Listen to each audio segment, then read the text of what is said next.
retomar. Ya hoy, la semana pasada, perdón, terminamos el capítulo 9, un capítulo bastante interesante del apóstol Pablo a los Corintios, y vamos a iniciar en el capítulo 10 una nueva temática en la cual el apóstol Pablo va a tomar un tema muy duro para algunas personas, sobre todo en este momento lo que tiene que ver con los creyentes en las diferentes partes del mundo, y que en ese momento estaba atacando duramente dentro de la comunidad cristiana, y era la idolatría. Uno puede decir, ¿cómo es posible que hayan creyentes que sean idólatras? Y debo decirle, eso no ha cambiado. Los corintios eran idólatras, los romanos eran idólatras, los gálatas, los filipenses, los colosenses, los tesalonicenses, eran todos idólatras. Pero hoy sigue siendo exactamente igual. Hay muchas prácticas de idolatría dentro de las iglesias cristianas. Muchas cosas que nos muestran específicamente que esa práctica no ha sido quitada del medio nuestro. Y hoy vamos a iniciar con los primeros 5 versículos de este pasaje de Primera de Corintios capítulo 10, con el fin de mirar los aspectos en los cuales Pablo va a hablar a los corintios. Voy a invitarles entonces a que lean conmigo este pasaje. Dice así: porque no quiero, hermanos, que ignoréis que nuestros padres todos estuvieron bajo la nube, y todos pasaron el mar, y todos en Moisés fueron bautizados en la nube y en el mar, y todos comieron el mismo alimento espiritual, y todos bebieron la misma bebida espiritual, porque bebían de la roca espiritual que los seguía, y la roca era Cristo. Pero de los más de ellos no se agradó Dios, por lo cual quedaron postrados en el desierto. Vamos a orar.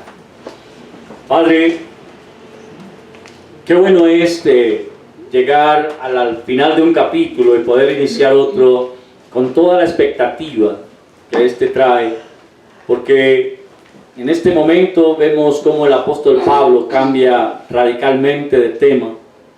En el capítulo anterior veíamos todo lo que tiene que ver con la lucha personal, pero a partir de este capítulo 10 vamos a empezar a mirar lo que es la práctica idólatra que muchas veces los creyentes en el día de hoy siguen haciendo.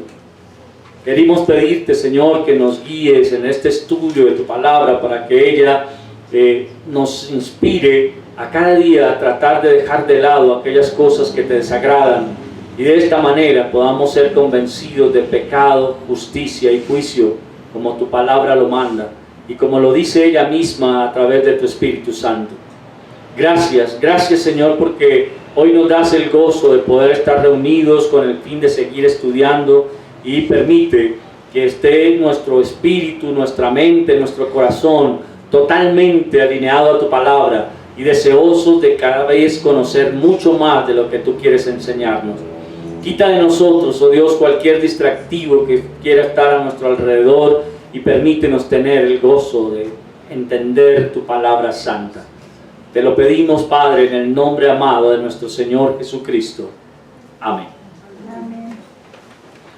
Muy bien, hermanos, este capítulo 10 empieza a tocar algunas características. Está dividido en 2 partes el capítulo. En la primera tiene que ver desde el versículo 1 hasta el versículo 22 con todo lo que es las prácticas de idolatría, y de ahí en adelante empieza a hablar de otras cosas que tienen que ver específicamente con el obrar del creyente para glorificar a Dios, ¿sí? Entonces vamos a demorarnos un tiempito, no sé qué tanto, en estudiar estos versículos del 1 al 22, en los cuales el apóstol va a tocar específicamente el tema de la idolatría.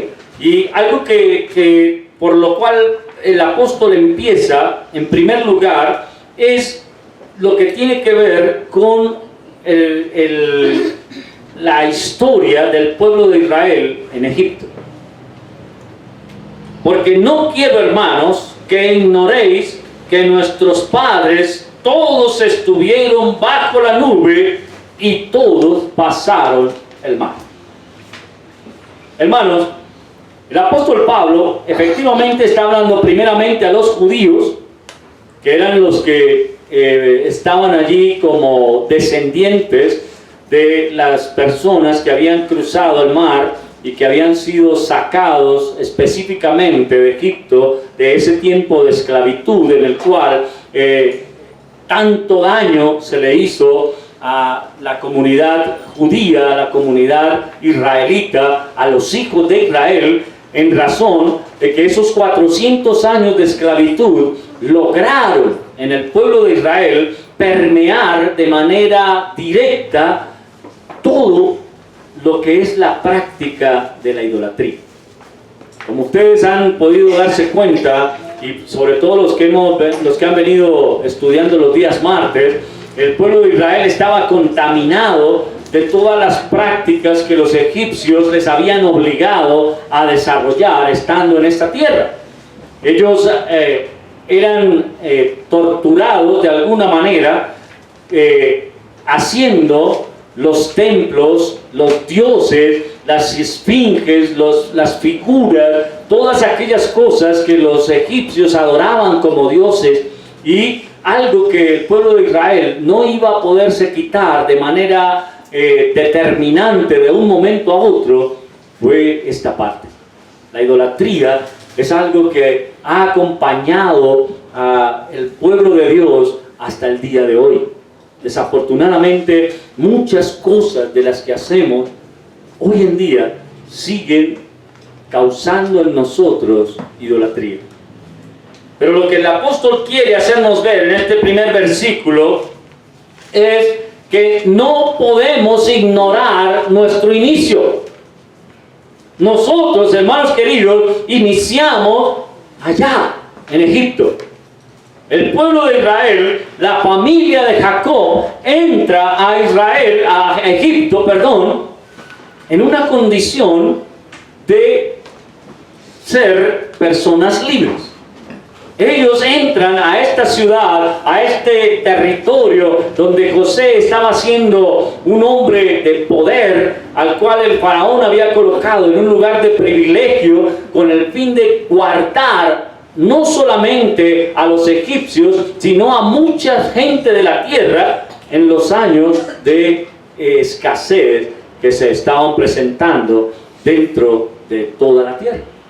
Recuerden ustedes que para esto necesitamos devolvernos en el pasado, y allá en Génesis encontramos la historia de José, cómo es llevado primeramente como esclavo a Egipto, cómo es vendido allá en esta condición a Potifar, y cómo él sencillamente empieza a salir de esta condición, porque Dios va trazando su camino hasta llevarlo directamente a la presencia del faraón egipcio.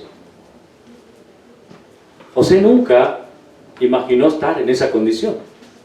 Él llega a Egipto como esclavo y sabía que si nadie de su familia lo iba a buscar, si nadie de sus amigos, de sus conocidos, sobre todo de sus familiares, se sabía que él estaba ahí, nadie iba a ir a buscarlo.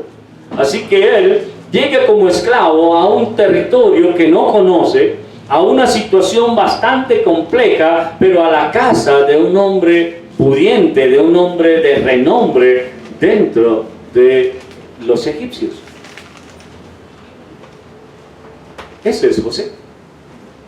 Estando ahí, él no deja de lado en ningún momento lo que su padre, su abuelo y su tatarabuelo le habían dejado como enseñanza. Y es el servicio, la dependencia y la seguridad de que hay un Dios en los cielos. José nunca olvidó eso. Y él por eso, estando en esa condición de esclavo, no tomó esto como ocasión para apartarse de Dios, sino por el contrario, fue lo que le permitió seguir adelante en medio de lo que estaba viviendo. Luego, conocemos la historia de cómo llega a la cárcel por una acusación falsa que se hace de una supuesta violación a la esposa de Potifar, y vemos como allí en la cárcel él también es colocado en un lugar de privilegio donde haya gracia a los ojos del jefe de la cárcel, y este le permite a él ahora ser siervo del jefe de la cárcel. Por último, en la parte ya final de su historia, vemos cómo también Dios permite que dos funcionarios altos del gobierno egipcio caigan a la cárcel, y cómo Dios muestra a estos dos personajes en un sueño lo que va a suceder con ellos. José interpreta el sueño de ambos, y ellos, tal cual José interpreta, ven que sucede. El panadero es restaurado a su lugar, mientras que el copero es decapitado. Algo que queda en una situación bastante quieta, y luego Dios viene y pone un sueño en el faraón. El faraón se asusta por el sueño, llama a todos sus adivinos, a toda la gente en la que él confiaba, para que le expliquen qué significa el sueño, y nadie tiene la respuesta. Pero luego José es presentado delante de él, y de inmediato él interpreta el sueño de Faraón y le dice estas palabras: sepa Faraón que el que haya soñado 2 veces el mismo sueño es símbolo de que es algo que es urgente. Es ya, y hay que prepararse desde ahora, porque vienen 7 años de abundancia, los cuales serán seguidos de 7 años de escasez. Nunca José interpretó este sueño con el fin de ser levantado en un lugar en alto, pero vemos específicamente cómo Dios hace que el faraón diga: ¿y quién más sabio que tú podría encargarse de eso? No hay nadie más sabio que tú en esta tierra. Así que de aquí en adelante tú te vas a encargar de eso. Ese va a ser tu trabajo. Y le cambió el nombre. ¿Se acuerdan cómo lo llamó? Sabnat Panea. Ese es el nombre que Faraón coloca a José, y le da a su hija para que se case con ella. Y ahí está, un hombre que viene de la cárcel, colocado como familia directa del faraón egipcio. Algo que algunos dirían: eso es novelesco, eso es algo que no sucede todo el tiempo. Y sí, es verdad, no sucede todo el tiempo, solo está en la providencia perfecta de Dios. Y eso, hermano querido, es lo que ahora Pablo está queriendo hacerle caer en cuenta al pueblo de Israel.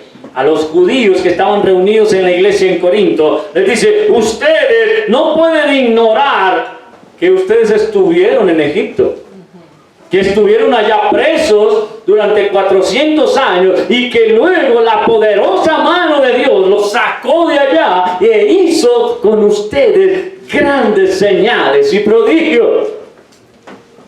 A eso es a lo que se está refiriendo cuando le dice: no quiero que ignoren que sus padres estuvieron bajo la nube. ¿A qué referencia hace eso?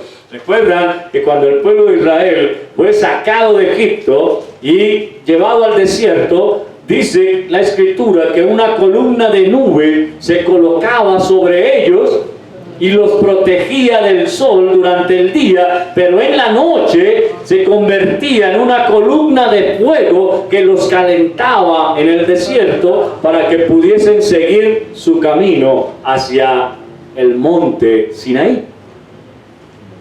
¿Se dan cuenta? Eso es lo que Dios hace con el pueblo de Israel. Y lo que Pablo les quiere decir es: ustedes deben recordar que de allá venimos. No nos podemos esquivar de eso. Es necesario que ustedes recuerden que allá estuvimos bajo la nube y comimos y atravesamos el Mar Rojo.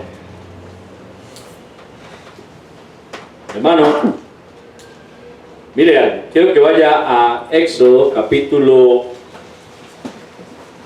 13, versículos 21 y 22. Allí encuentra usted el relato de la nube en el desierto. Éxodo capítulo 13, versículos 21 y 22. Alguien que lea, por favor. Y Jehová iba delante de ellos de día en una columna de nube para guiarlos por el camino, y de noche en una columna de fuego para alumbrarlos, a fin de que anduviesen de día y de noche. Nunca se apartó de delante del pueblo la columna de nube de día ni de noche la columna de fuego. ¿Ven? ¿Cuándo? Nunca. Nunca se apartó. Y hermano, ¿te acuerdan cuando el Señor dijo a sus discípulos: he aquí, yo estoy con vosotros todos los días hasta el fin del mundo? ¿Sabe algo, hermano? Ahí es donde uno se da cuenta de que estamos hablando del mismo Dios.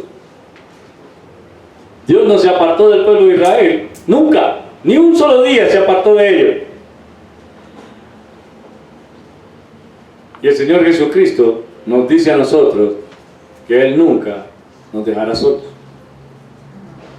que ha mandado su Espíritu para que sea nuestro consolador y que Él va a estar con nosotros hasta el fin del mundo. Así que, hermano querido, hoy esta promesa se sigue cumpliendo. Hoy no vemos una columna de nube que nos está cubriendo en el día y una columna de fuego que nos está alumbrando en la noche, pero tenemos el mismo Espíritu de Dios morando en nosotros, que se encarga de ser nuestro calor y nuestro cubrimiento de las tempestades en las cuales nos podemos encontrar. Ese es el Espíritu de Dios. Hermano querido, no pienses en ningún momento que Dios te ha dejado solo. Y lo que Pablo está haciendo aquí en este primer versículo del capítulo 10 es decir: recuerda de dónde vienes, recuerda dónde estuviste, recuerda que te prometí estar contigo y no voy a faltar a mi promesa. ¿Sabe? Muchas veces el creyente tiene el error de olvidarse de que Dios está con nosotros.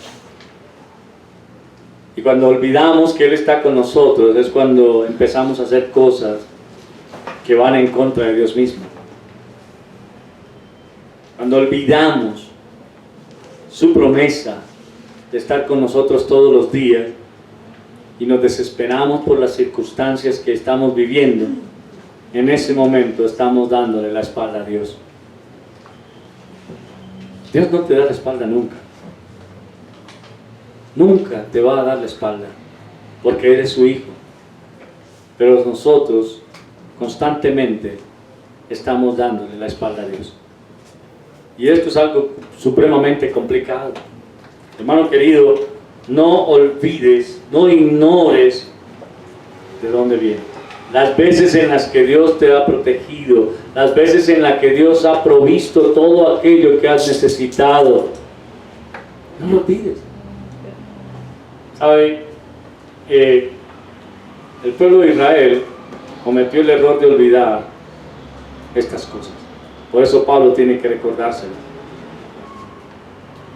Y nosotros no somos diferentes al pueblo de Israel, porque constantemente estamos olvidando aquellas cosas que Dios ha hecho. Miren, solo para que tengamos presente, el pueblo de Israel vio las señales que Dios hizo en Egipto. Acababan de salir con el brazo poderoso de Dios. Acababan de estar viendo cómo el Señor había hecho esas señales tan maravillosas que nadie más podía hacer en la tierra. Y apenas se ven en una pequeña dificultad, que sienten los caballos del faraón viniendo detrás de ellos, inmediatamente empiezan a renegar de Dios, aunque habían visto todo el poder. Esto es algo que hoy sigue sucediendo en nosotros. Hemos visto cómo el Señor ha provisto en momentos que no tenemos nada. Hemos visto cómo el Señor ha sanado algunas de nuestras enfermedades. Hemos visto cómo el Señor ha guardado nuestra vida en momentos difíciles. Pero tan pronto empieza un nuevo momento difícil, se nos olvida todo lo que ya Dios ha hecho. No somos diferentes al pueblo de Israel. Miren, hemos olvidado las veces en las que no teníamos nada para comer y Dios proveyó para que comiéramos. Y cuando empezamos a ver que la alacena escasea, inmediatamente olvidamos que Dios fue fiel en proveer cuando no había nada. Esos somos nosotros. Por eso Pablo necesita decir, no ignores de dónde vienes. No ignores lo que ya Dios ha hecho contigo. No dejes pasar por alto lo que Él ya te ha mostrado. ¿Sabe? ¿Qué es estar bajo la nube? Protección. Yo no he tenido nunca la oportunidad de estar en un desierto. Nunca he tenido la oportunidad. Quisiera tenerla algún momento, si el Señor me lo permite, antes de que se cumplan los 9 años. Pero ayer que estábamos allá afuera, estaba calentando fuerte. Yo no lo había sentido sino hasta esta mañana. Cuando me bañé y me estaba secando la espalda, sentí el jalonazo por acá atrás y dije, me quemé. El cuello en la parte de acá atrás se quemó. Y solo después de que pasé la toalla por ahí fue que sentí que me había quemado. Pero imagínense ustedes en un desierto, sin nada de protección, sin una gorra, sin una sombrilla, no árboles donde ocultarse, nada, absolutamente nada. Y eso estaba viendo el pueblo de Israel. ¿Qué hay en un desierto? Arena. Arena es todo lo que se ve para donde usted mire. Arena. Y el Señor, en su misericordia, les dice, hijos, no se preocupen, yo los cuido. Y pone sobre ellos una nube lo suficientemente grande para que les dé sombra por una parte, y eso es protección. ¿Por qué? Porque para nadie es un secreto que el sol deshidrata el cuerpo. Y una persona que está cargando cosas y va caminando en el desierto requiere de muchísima protección. Y Dios permite que ellos ni siquiera sientan calor estando en ese lugar. Simplemente hay una gran nube que los está cuidando durante todo el camino para que ellos no sientan el calor del lugar. Yo no sé si usted ha tenido la posibilidad de estar en un lugar donde está muy caliente y de un momento a otro viene una nubecita y tapa el sol. Se siente de una vez el cambio. De una vez se siente el fresco que produce el solo hecho de que la nube tape un poquito el sol. Bueno, Dios era el protector del pueblo de Israel.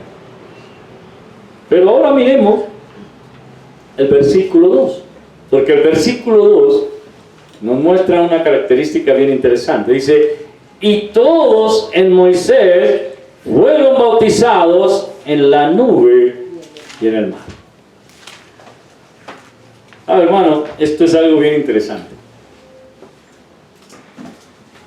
Necesariamente tenemos que hablar del bautismo. Y miren la situación. ¿Qué es lo que el apóstol quiere hacerles ver? En primer lugar, cuando el pueblo sale de Egipto, viene con una cantidad de cosas que le causan temor, porque sienten los pasos de los egipcios detrás de ellos para llevarlos nuevamente cautivos a su tierra. Trate de ponerse en el lugar de los israelitas en ese momento. Usted acaba de salir de una situación de esclavitud, ha despojado a la tierra de donde estaba siendo esclavo, porque el Señor permitió que ellos salieran con toda la riqueza de los egipcios.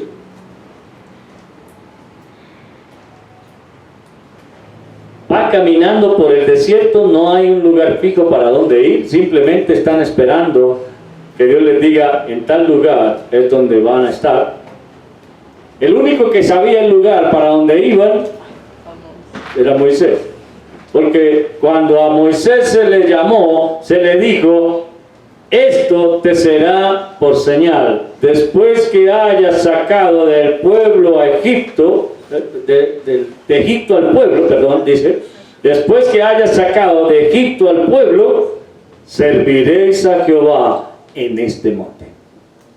El único que sabía para dónde tenía que llevarlo era Moisés. Bueno, aparte de Dios. Moisés sabía dónde estaba el monte, pero él no sabía por qué camino lo iba a llevar Dios hasta allá. Ahora miren la situación. El pueblo está con esta problemática gigantesca que se les presenta. Delante de ellos está un mar.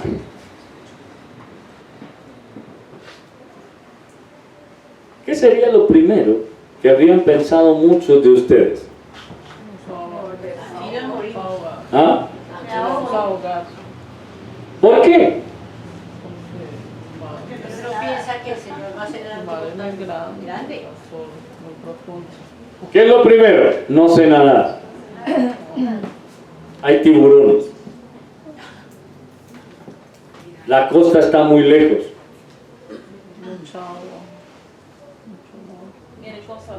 Vengo con mis hijos, ¿cómo los voy a pasar? O nado yo o nadan ellos. Entonces, nada de nada.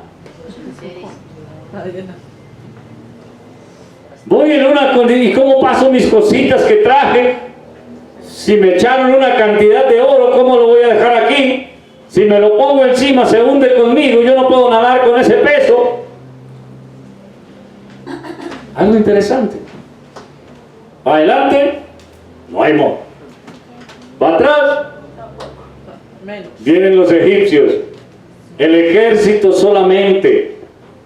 No viene el faraón diciéndole, vengan, vuelvan, yo les perdono, vengan conmigo. No, viene todo el ejército de faraón con carros, con lanzas, con escudos, con flechas, con espadas, y el pueblo de Israel está frente a un mar y sin armas con que defenderse.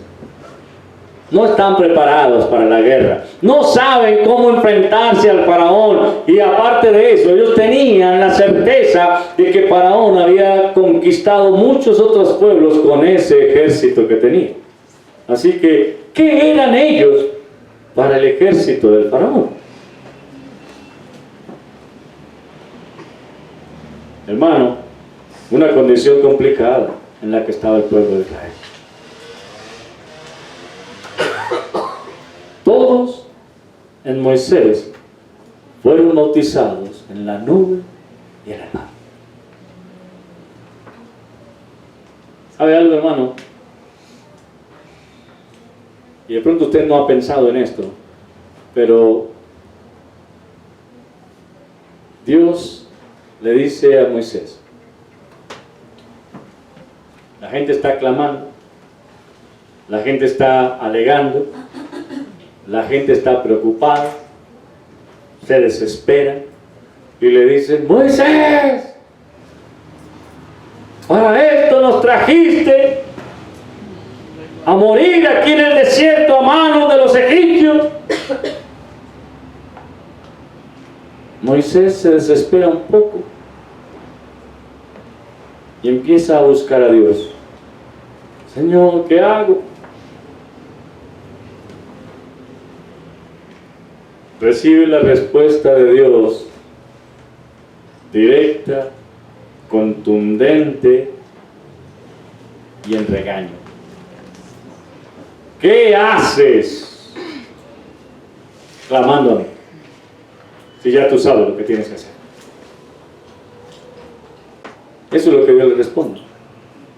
Pero por si se te olvidó, deja de estar clamando, levanta tu mano, extiende tu vara sobre el mar y divídelo, y pasen los hijos de Israel por el medio del mar en seco. Wow. ¿Usted sabe cuántos relatos había hasta ese momento de algo parecido? ¿Sabe cuántas personas habían intentado abrir el mar con una varita en la mano? Era la primera vez que ocurrió. Nadie había intentado algo como eso. Nadie había recibido esa orden de parte de Dios. Es Moisés el que está enfrente del pueblo de Israel, frente al mar y con su enemigo, con el único fin de destruirlo. Y Dios le dice, levanta tu mano y extiéndela. Efectivamente dice que el mar se abre totalmente. Y el pueblo de Israel entra por ese camino que se abre en medio del mar.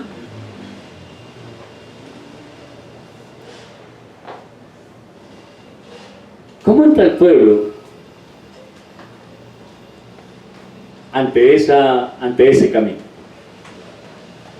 ¿Cómo creen ustedes que entra el pueblo ante ese camino? ¿Ah? Con gozo. ¿Por qué con gozo? De ver el milagro que el Señor había hecho entre sus ojos. ¿Será que había gozo en ellos?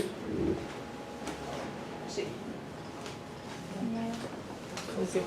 Pregunto, ¿cómo entraría usted? Con gozo. ¿Cómo entraría usted ante un camino que se acaba de abrir en medio del mar, con una pared de agua a un lado y otra pared de agua al otro? ¿Cómo entraría usted ahí? Temeroso. Con miedo. Con gozo. Y Maravillado. verle con el gozo. Maravillado. ¿Sabe que ninguna de esas tiene razón? ¿Sabe cómo entró el pueblo? El pueblo entró con una presión que venía tras ellos.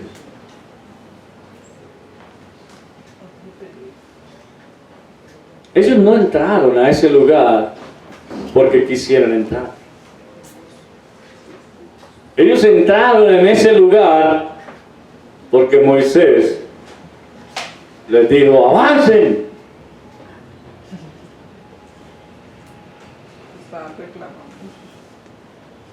Por eso entraron en ese lugar. Pero ellos no querían entrar en ese lugar.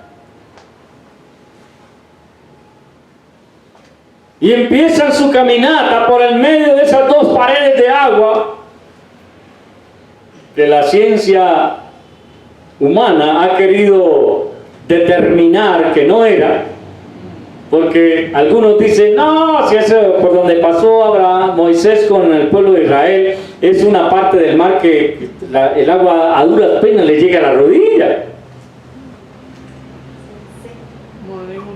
Ellos dicen que hay una parte del mar por donde se narra que pasó Moisés, que el agua llevaba a la rodilla solamente.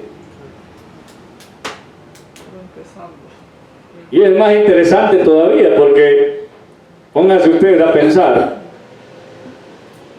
si el agua llegaba a la rodilla, el ejército de Faraón se ahogó en una rodilla de agua. Sí.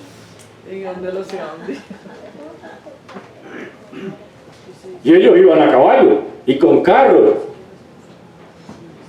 ¿Sí? Por donde lo quieran ellos determinar, la cosa está peor. Siempre van a perder. Pero el pueblo de Israel está cruzando en este momento el mar porque Dios les ha dicho: crucen. Moisés les ha dicho: avancen. Y ellos van caminando por ese lugar con la certeza de que Faraón viene atrás para matarlos. Eso es lo que ellos tienen claro. Así que cualquier salida en ese momento es suficiente. Por lo menos que me garanticen unos segundos más de vida. Yo hago lo que haya que hacer. ¿No le pasa a usted lo mismo? ¿Sí? Si yo le dijera a usted: mire, le voy a dar este vaso con este poquito de agua y este otro, que tiene un poco más. Este es veneno. Y usted se debe tomar el poquito que queda. ¿Sí? Tiene que. ¿Cuánto se lo tomaría? ¿Ah? A ver, ¿quién se lo tomaría? Ahora sí están los sobrados. Ya me lo tomo.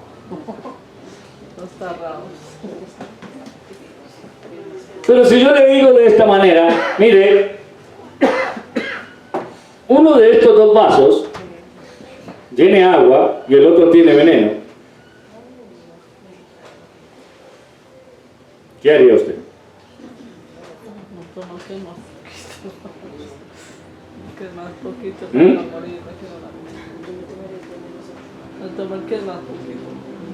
Usted se tomaría el más poquito. ¿Por qué? Me hace mucho efecto. Al contrario, el más poquito puede ser concentrado y el otro está diluido. Es un veneno inoloro, incoloro e insaboro.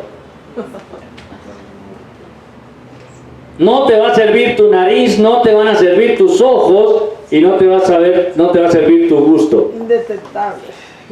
Simplemente uno de los dos tiene agua y el otro de los dos tiene veneno. ¿Lo tomas?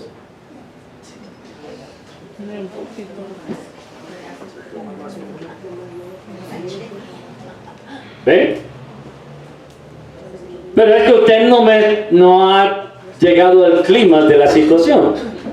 Usted se está muriendo de sed.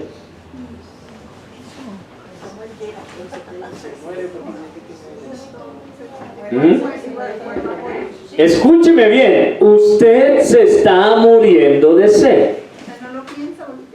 Hay dos vasos, uno tiene agua y el otro tiene veneno.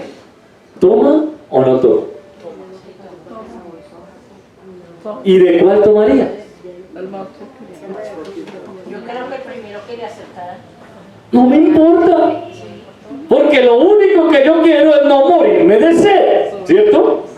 Bueno, en esa misma condición estaba el pueblo de Israel. Ellos están frente a un mar que se ha dividido y les dan la orden de que crucen, y ellos cruzan no porque quieran cruzar, sino porque sencillamente quieren vivir un poquito más que ser muertos a manos de los egipcios. Ellos atraviesan el mar pensando en que de pronto se van a salvar. Esa es la manera en la que ellos están pasando el mar. ¿Sabe? ¿Por qué será que Pablo habla de un bautismo aquí? Porque él dice, y todos en Moisés fueron bautizados en la nube y en el mar. ¿Ah? ¿Quién me dice? ¿Por qué creen ustedes que Pablo está hablando ahí del bautismo?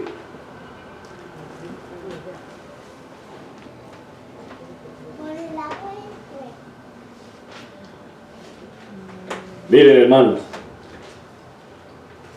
el pueblo de Israel termina, atraviesa el Mar Rojo, y cuando el último hombre de los israelitas cruza y sale al otro lado, Dios le dice a Moisés, vuelve a extender tu mano sobre el mar, y este se cerrará sobre los egipcios. Moisés extiende su mano y efectivamente toda el agua viene sobre ellos,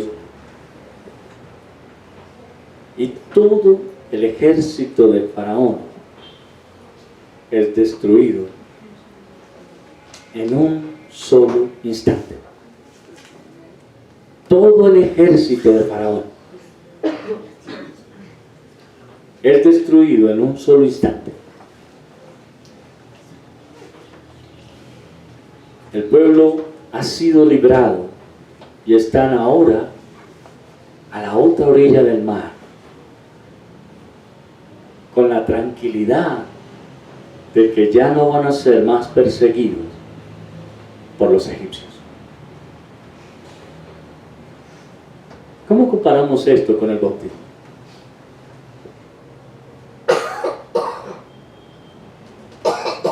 ¿Ah?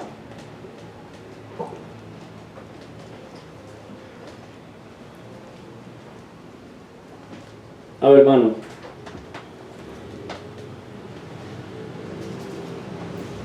el bautismo debe ser para nosotros ese momento en el que nuestra vida pasada es sepultada en el inmenso mar de la sangre poderosa del Señor Jesucristo. ¿Se da cuenta?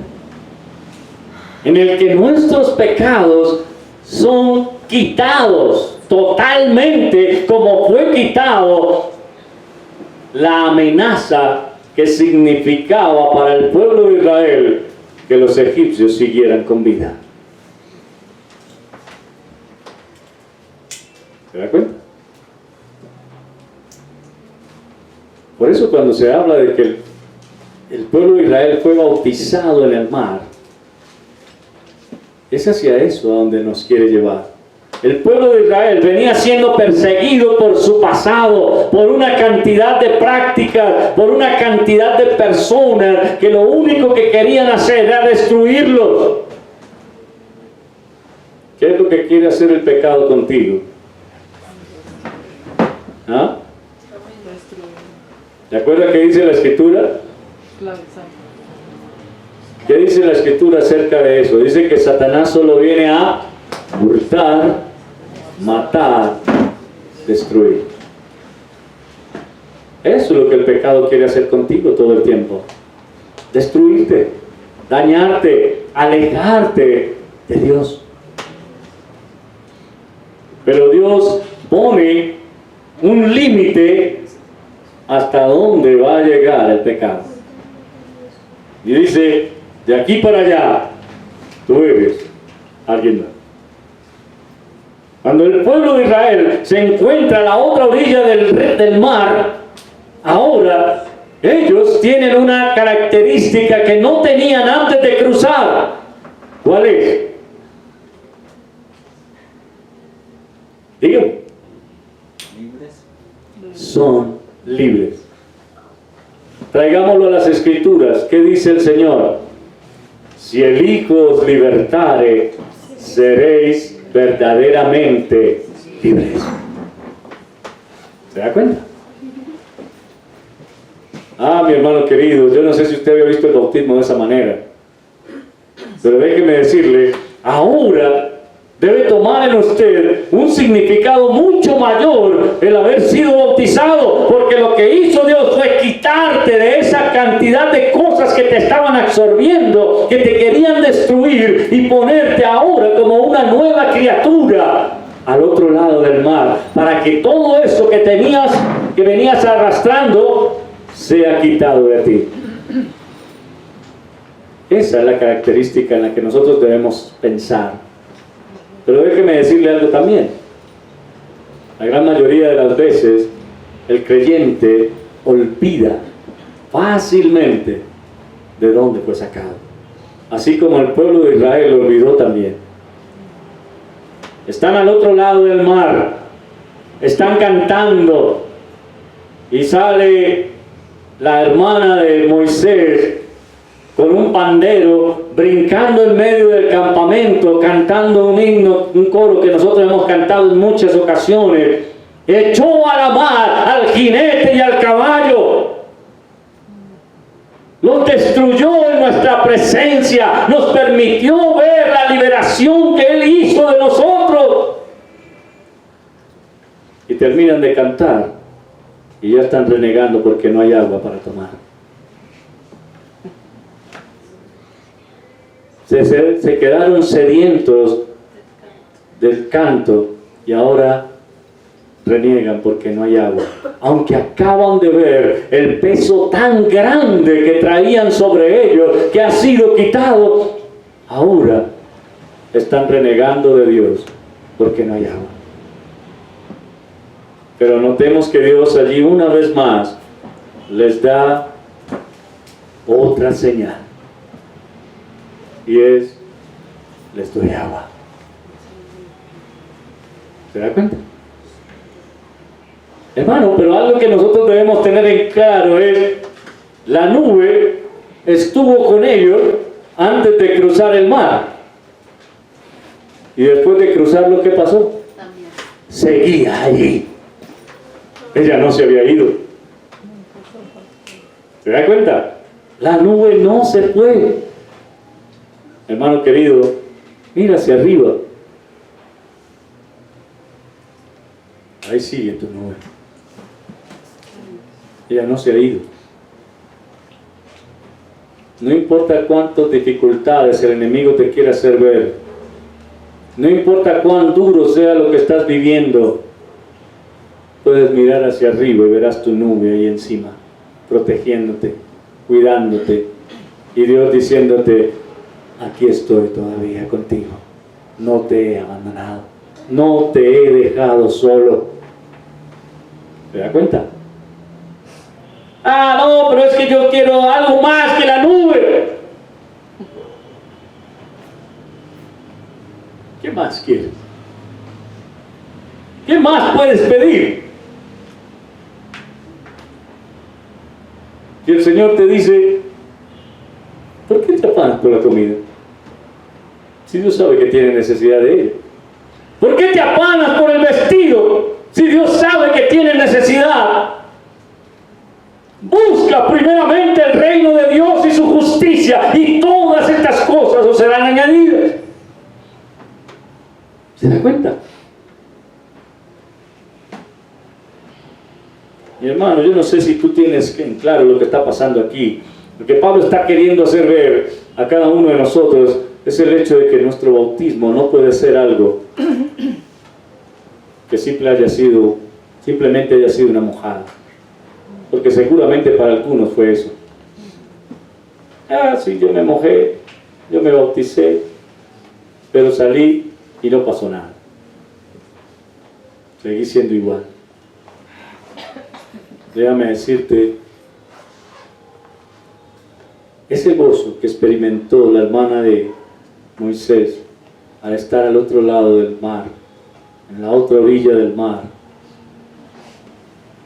es el que nosotros deberíamos experimentar al momento de haber sido bautizados, porque fue quitado de nosotros todo aquello que nos quería volver a esclavizar. ¿Sabe?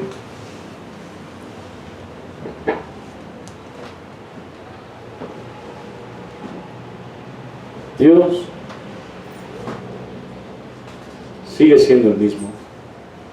Él no ha cambiado. Y no sé cuántos mares rojos quieres que te abra.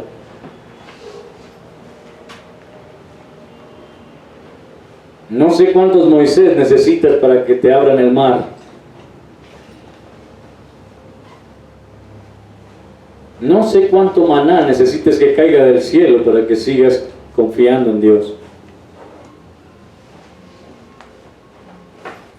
Pero lo que Pablo está queriendo hacer en estos primeros versículos es hacernos recordar quiénes somos. Y yo te pregunto, hermano, ¿sabes quién eres?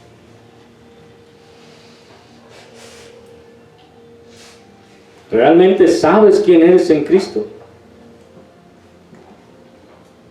Porque es probable que hayas olvidado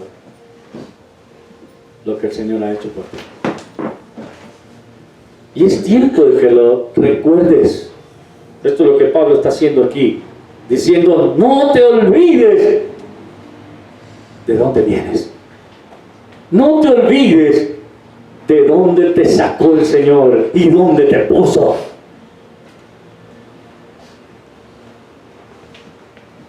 El Salmo 40 dice: pacientemente esperé a Jehová, y Él se inclinó a mí.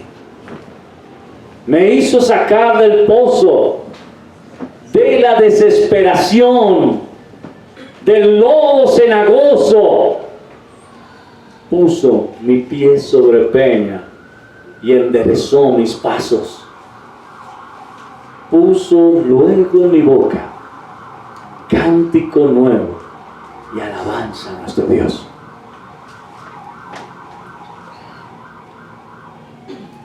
Y yo te pregunto, hermano, ¿Dios hizo eso contigo? Y si lo hizo, ¿por qué sigues mirando al suelo? Por eso el salmista, cuando dice: alzaré mis ojos hacia arriba, ¿de dónde vendrá mi socorro?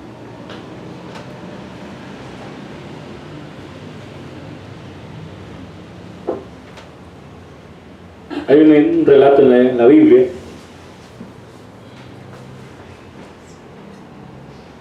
creo que hace parte de la vida de Elías. No recuerdo exactamente ahorita, pero ese relato en la Biblia dice que Dios le había dicho a Elías que no iba a llover sobre la tierra. Y Elías había sido explícito en eso al pueblo de Israel y les dijo: durante tanto tiempo no va a llover. Pero luego Dios le dice: Elías, ya voy a hacer llover sobre la tierra nuevamente.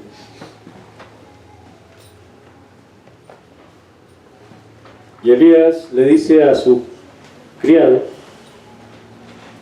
ve y asómate. Ve y asómate. Y cuando él se asoma, ve el cielo totalmente despejado. Pero dice que por allá a lo lejos alcanzó a ver una nube chiquitica. Chiquitica la nube. Y el criado de Elías viene y le dice: Señor, lo único que se ve es una nube chiquiringa por allá que viene del norte o del sur, no sé de dónde viene. Pero es una nubecita de nada eso. Y este hombre le dice: ¿sabes? Ve y dile al pueblo que va a llevar.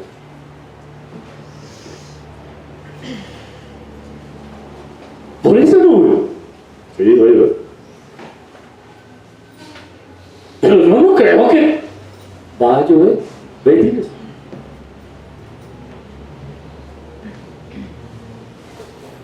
A ver, hermano, nosotros a veces somos como ese criado. Aunque veamos la nube, no creemos. Elías ni siquiera necesitó ver la nube. Él no se asomó a ver si el criado había visto mal. Él ya tenía claro lo que Dios le había dicho. Y yo te pregunto, ¿tú tienes claro lo que Dios ha dicho? ¿O estás como el criado mirando hacia arriba a ver si ve la nubecita? Y déjeme decirle algo más. Aunque no veas la nube, ella está ahí. Él sigue estando ahí. Él no te ha dejado solo. Él no te ha abandonado. ¿Tú le crees? Mi hermano querido, Pablo nos quiere hacer recordar de dónde nos sacó el Señor, a dónde nos ha traído, qué éramos y qué somos ahora.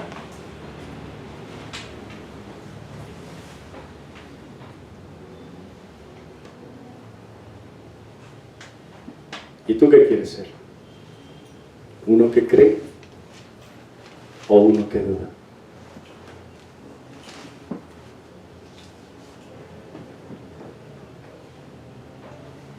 No dejes que lo que esté pasando a tu alrededor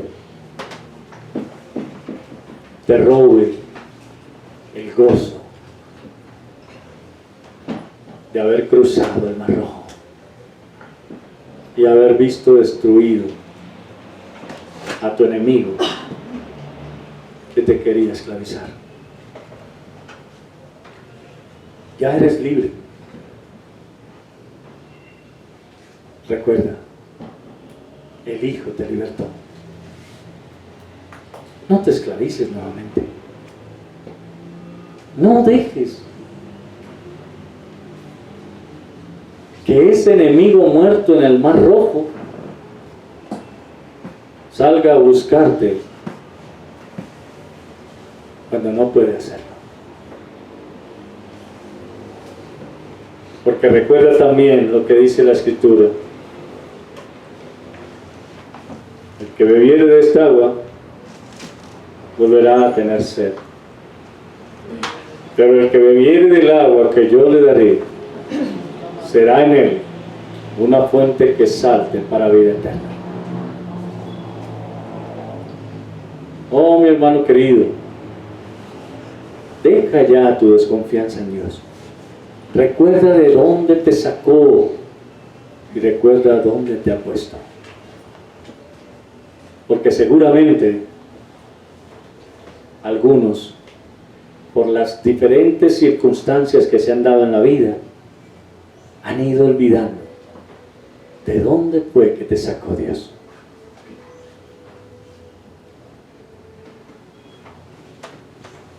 Muchachos, ustedes que están empezando, que tal vez en este momento de la vida digan, no, pero a mí no me sacó de ningún lado. Bueno, es el tiempo en el que le pides al Señor que te saque del lugar donde estás y empieces a ver la manifestación poderosa de su gloria en tu vida.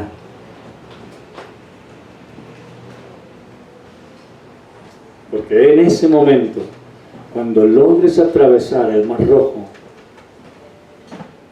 el gozo te inundará y podrás cantar al Señor como lo hizo Miriam, la hermana de Moisés. Y no solamente cantarás, sino que serás influencia a todos los demás para que cante contigo.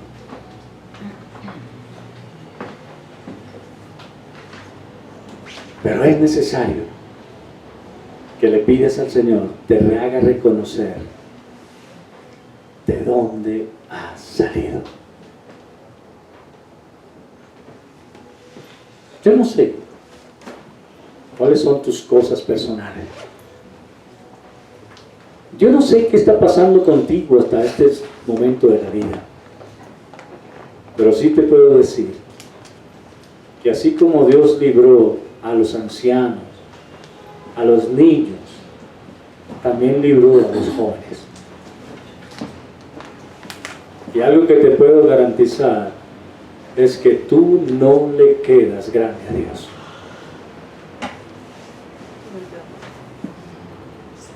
Y no importa cuántas cosas creas haber hecho, no importa cuánto mal creas que has acumulado en tu vida, o no importa si crees que no has acumulado.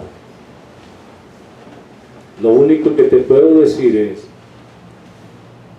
ven a Él y Él te hará una nueva criatura para su servicio, para que te pongas a su servicio, y allí verás lo que es realmente disfrutar la vida de la mano de Dios. Eso que tú consideras que es disfrutar la vida hasta ahora no se asemeja en nada a lo que Dios quiere que disfrutes contigo, con Él.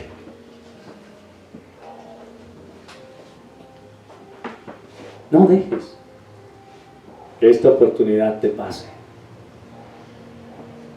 Ven a Él. Ven a Él. Para que cuando lleguen tus años sigas teniendo contentamiento. Acuérdate lo que dice Eclesiastés. Antes que vengan los días malos y lleguen los años en los cuales digas, no tengo en ellos contentamiento.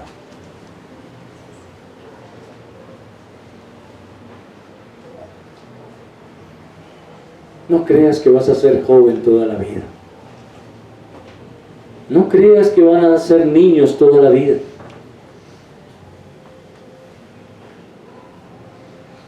Dios quiere usarte ahora. Dios quiere que le sirvas ahora. Porque llegará el tiempo en el que ya no habrá tiempo para servir. No esperes que llegue ese tiempo. Jóvenes, abran sus vidas al Señor y dejen que Él las transforme. Niños, ustedes también desde ya tienen el privilegio. Adultos, no crean que estamos muy viejos para servir a Dios. Todavía tenemos el tiempo.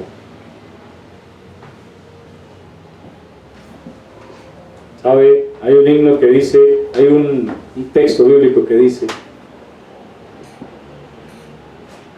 que hay que trabajar mientras el día está vigente, porque la noche viene donde nadie trabaja. ¿Y sabe algo? Si usted hoy abrió los ojos, todavía está de día. No importa cuántos años tenga, todavía está de día. El día que no los habrá más, habrá llegado tu noche. Así que hay que trabajar mientras aún está de día.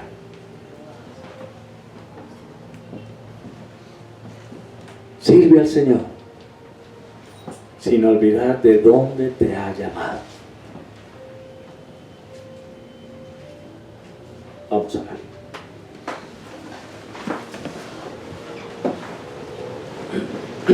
Padre, te damos gracias porque nos permites hacer este recorderis en el pueblo de Israel, y a través del apóstol Pablo podemos ver cómo él nos muestra la condición en la que anteriormente nos encontrábamos.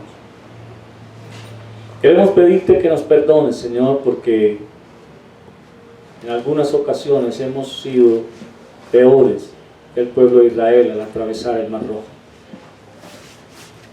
Porque hemos olvidado ese enemigo tan grande que venía tras nuestro con el fin de destruirnos.